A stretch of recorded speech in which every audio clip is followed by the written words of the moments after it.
ሰላም ቤተሰቦቼ እንዴት ናችሁ?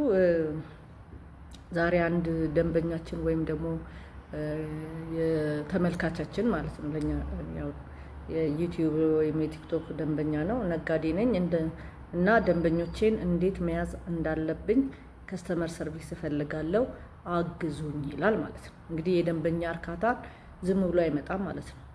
ደንበኛ እቃ ስለሸጥንም ዝም ብሎ ሊገዛንም አይመጣም። ይህንን ማሰብ መቻል አለብን። ወደ ንግድ ስንገባ ምንድነው የሚያስፈልገው የሚለውን ነገር ቅድመ ሁኔታ ማወቅ መቻል አለብን፣ ውጤታማ ለመሆን ከፈለግን ማለት ነው። ስለዚህ እንግዲህ ደንበኛ ያው በእኛ ምርት ላይ ወይም ደግሞ በአገልግሎታችን ምን ያህል ደስተኛ እንደሆነ የሚያመላክት ነው፣ የደንበኛ እርካታ ካለ ማለት ነው። ሁልጊዜ ደግሞ ማንኛውም ሰው ያቀረበውን ነገር በትክክል ሲቀበሉት ወይም ደግሞ ደንበኛው በገዛው እቃ ሲረካ ነው ተመልሶ የሚመጣው ማለት ነው። እንግዲህ የደንበኛ አገልግሎት ማለት አንድ ሰራተኛ ደንበኞቻቸው ወይም ችግሮቻቸውን እንዲፈቱ መርዳት። የደንበኛ አገልግሎት ማለት በዛ በሱቅ ውስጥ ያለ አገልጋይ ወይም ሴልስ ሊሆን ይችላል የደንበኛውን ችግር መፍታት አለበት ማለት ነው። ብዙ ጊዜ ስናይ ግን እነዚህ ነገሮች አናይም። ምንድነው የምናየው? ሴልሶቹ ከስተመሩን ወይ ይንቁታል ወይ ይጠሉታል። አንዳንድ ቦታ የሚጠሉ ነው የሚመስለው፣ አንዳንድ ቦታ ደግሞ በግድ ሱቅ ውስጥ ሽጡ ተብለው እየተቀመጡ ነው የሚመስለው።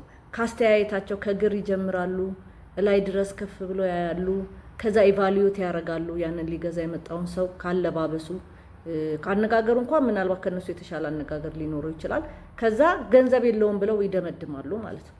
ስለዚህ ነጋዴዎች ጥንቃቄ ማድረግ አለባቸው። እዛ ሴልስ ላይ የምታስቀምጡት ሰው ምን ያህል ብቃት አለው? አንደኛ አላማው ማወቅ አለበት። እዛ ቦታ ላይ ምንድነው ሊሰራ የተቀመጠው የሚለውን በደንብ ልታስረዱት ይገባል። ስለ ምርታችሁ ሊያውቅ ይገባል። ስለ ምርታችሁ በደንብ ሊያስረዳ ደግሞ የሚችልበት የኮሚኒኬሽን ስኪል ያስፈልገዋል ማለት ነው። ቅንነትም ያስፈልጋል ማለት ነው። ስለዚህ እንግዲህ ሴልሶች አንደኛ ስለ እቃችሁ ማወቅ መቻል አለባቸው። አንዳንዴ እየጠየቁ የሚመልሱ አሉ፣ ሊመልሱም የማይፈልጉም አሉ። በጣም በቃ የዛን ገበያውን ለመዝጋት የተቀመጡ ሰዎች አሉ ማለት ነው።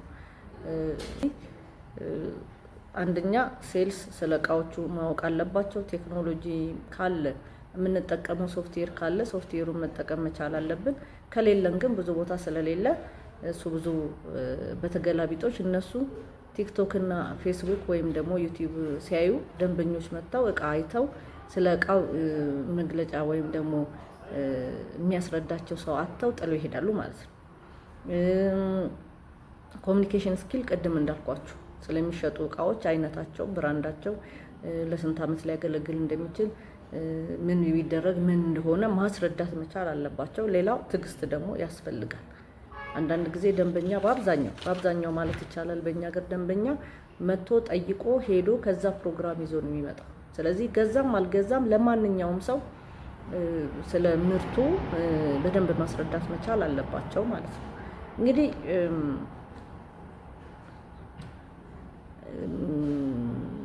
ሴልሶች ምንድነው ማሰብ መቻል ያለባቸው?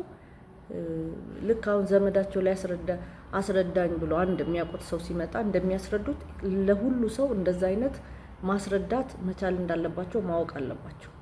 ሌላ ቦታ እቃውን ጠይቄ አይደለም የምመጣው፣ እዛ ነው ያየሁት እቃውን። ስለዚህ ስለ እቃው ምንነት፣ ማንነት፣ የተሰራበትን ሀገር ሊሆን ይችላል፣ ሌሎችም ነገሮች ማወቅ መቻል አለብን። ሌላው ደግሞ ውጤታማነቱንም ማወቅ አለብን። ለምሳሌ ከዚህ በፊት ገዝቶ የሄደ ሰው ካለ ሲመለስ ደግሞ ስለዛ እቃ ምንነት ጥሩ ነው ወይ የሚለውን ከከስተመሮቻቸው መስማት መቻልም አለባቸው ማለት ነው። ስለዚህ እያንዳንዱን ነገር ፊድባክ መቀበል መቻል አለባቸው። ስለዚህ ሌላ ደንበኛ መጥቶ ደግሞ በሚጠይቅበት ሰዓት ጥሩ ከሆነ ጥሩነቱን ማስረዳት መቻል አለባቸው ማለት ነው። እና ሌሎቹን ፓርት ደግሞ በሌላ ፓርት እናየዋለን። አመሰግናለሁ።